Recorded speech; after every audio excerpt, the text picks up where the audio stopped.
कहानी पाप का गुरु। एक पंडित जी कई वर्षों तक काशी में शास्त्रों का अध्ययन करने के बाद अपने गांव लौटे। गांव में एक किसान ने उनसे पूछा, पंडित जी, आप हमें यह बताइए कि पाप का गुरु कौन है। प्रश्न सुनकर पंडित जी चकरा गए, क्योंकि भौतिक व आध्यात्मिक गुरु तो होते हैं, लेकिन पाप का भी गुरु होता है। यह उनकी समझ और अध्ययन के बाहर था। पंडित जी को लगा कि उनका अध्ययन अभी अधूरा है, इसलिए वे फिर काशी लौटे। फिर अनेक गुरुओं से मिले, मगर उन्हें किसान के सवाल का जवाब नहीं मिला। अचानक एक दिन उनकी मुलाकात एक वैश्या से हो गई। उसने पंडित जी से उनकी परेशानी का कारण पूछा, तो उन्होंने अपनी समस्या बता दी। वैश्या बोली, पंडित जी, इसका उत्तर तो बहुत ही आसान है, लेकिन इसके लिए कुछ दिन आपको मेरे पड़ोस में रहना होगा। पंडित जी के हाँ कहने पर उसने अपने पास ही उनके रहने की अलग से व्यवस्था कर दी। पंडित जी किसी के हाथ का बना खाना नहीं खाते थे। नियम, आचार और धर्म के कट्टर अनुयायी थे, इसलिए अपने हाथ से खाना बनाते और खाते।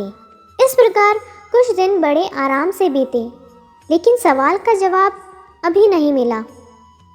एक दिन वैश्या बोली, पंडित जी, आपको बहुत तकलीफ़ होती है खाना बनाने में। यहाँ देखने वाला तो और कोई है नहीं। आप कहें तो मैं नहा धोकर आपके लिए कुछ भोजन तैयार कर दिया करूँ। आप मुझे यह सेवा का मौका दें तो मैं दक्षिणा में 5 स्वर्ण मुद्राएं भी प्रतिदिन दूंगी। स्वर्ण मुद्रा का नाम सुनकर पंडित जी को लोभ आ गया। साथ में पका पकाया भोजन, अर्थात दोनों हाथों में लड्डू। इस लोभ में पंडित जी अपना नियम, व्रत, आचार, विचार, धर्म सब कुछ भूल गए। पंडित जी ने हामी भर दी और वैश्या से बोले, ठीक है, तुम्हारी जैसी इच्छा, लेकिन इस बात का विशेष ध्यान रखना कि कोई देखे नहीं तुम्हें मेरी कोठी में आते जाते हुए। वैश्या ने पहले ही दिन कई प्रकार के पकवान बनाकर पंडित जी के सामने परोस दिया, पर ज्यों ही पंडित जी खाने को तत्पर हुए, त्यों ही वैश्या ने उनके सामने से परोसी हुई थाली खींच ली। इस पर पंडित जी क्रुद्ध हो गए और बोले, यह क्या मजाक है। वैश्या ने कहा, यह मजाक नहीं है पंडित जी, यह तो आपके प्रश्न का उत्तर है।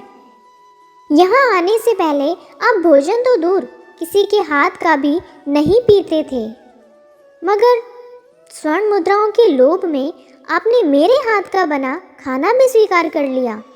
अतः यह लोभ ही पाप का गुरु है। फिर मिलेंगे दोस्तों एक नई कहानी के साथ। तब तक के लिए हंसते रहें, मुस्कुराते रहें, अपना ख्याल रखें और इसी तरह हमारे साथ जुड़े रहें। धन्यवाद। अगर आपको ये कहानी अच्छी लगी और इससे कुछ सीख मिली तो चैनल को सब्सक्राइब ज़रूर करें। आपका एक सब्सक्राइब हमें इसी तरह से नई नई कहानियाँ आपके लिए लाने के लिए प्रेरित करता है।